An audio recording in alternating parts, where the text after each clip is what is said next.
गांव में मीनू चिड़िया और बबलू कबूतर रहा करते थे। और बबलू का एक भाई भी था, लेकिन उनकी और उनकी पत्नी की एक एक्सीडेंट में मौत हो जाती है। और उनकी एक बेटी भी थी जिसका नाम पारो था।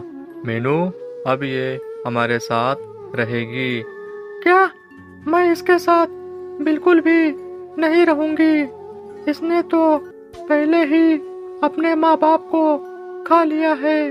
अरे मीनू, तुम इतना ज्यादा क्यों परेशान हो रही हो? जैसे अपनी बेटी वैसे ये। रहने दो, इससे मेरी बेटी की तुलना ना करो। फिर ऐसे बहुत देर तक दोनों में बहस होती है। फिर जाके कहीं मीनू उसे अपने घर में रखने के लिए तैयार होती है। अरे ओ महारानी, जल्दी जल्दी काम करो, और भी बहुत सारा काम बाकी है। जल्दी जल्दी करो।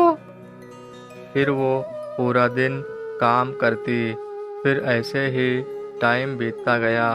फिर एक दिन बबलू ये सब देख रहा होता है।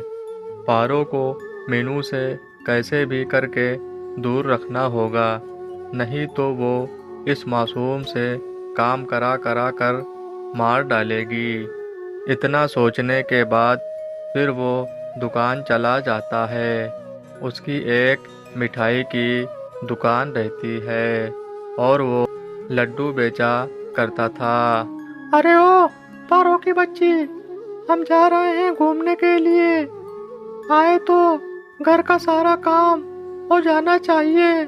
ठीक है चाची जी। फिर सब चले जाते हैं और सिर्फ पारो घर में रहती है।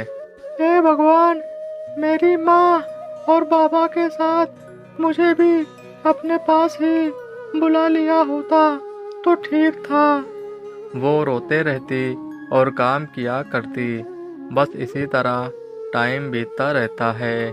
फिर एक दिन, अरे कबूतर भैया, लड्डू दे दो 1 किलो। हाँ भैया, आधा किलो हमें भी दे दो। फिर धीरे धीरे उसकी लड्डू की चर्चा हर तरफ फैल गई और उसे एक मदद करने वाले की जरूरत हुई।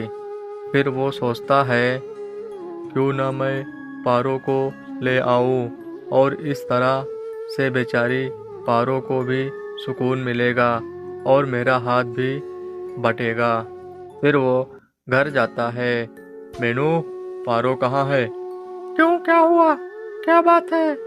देखो, अब मैं अपनी दुकान बड़ी कर रहा हूँ और मुझे एक मदद करने वाले की ज़रूरत है। अगर मैं किसी नौकर को रखता हूँ तो मुझे उसे तनख्वाह देनी होगी, और अगर पारो करेगी तो मुफ्त में हो जाएगा। हाँ, सही कहा आपने। ले जाओ उसे। फिर रात होती है और फिर सुबह। फिर वो पारो को दुकान ले जाता है। लो बेटा, पहले खाओ, फिर काम काज देखना। फिर वो पहले पेट भर खाती है। हाँ चाचा जी, बताओ क्या करना है? अरे बेटा, मैं इसलिए यहाँ लाया हूँ ताकि तेरी चाची तेरे से काम कम कराए। फिर वो अपने चाचा जी के साथ हाथ बटाने लगती है। फिर पारो थोड़ा बड़ी हो जाती है। फिर बबलू सोचता है, अब टाइम आ गया कि पारो को उसके पैर पे खड़ा किया जाए, नहीं तो कब तक अपनी चाची की बातें सुनकर रहना पड़ेगा उसको। बेटा पारो, अब तुम मिठाई बनाना सीख गई हो। अब तुम पहाड़ों वाले जंगल चली जाओ।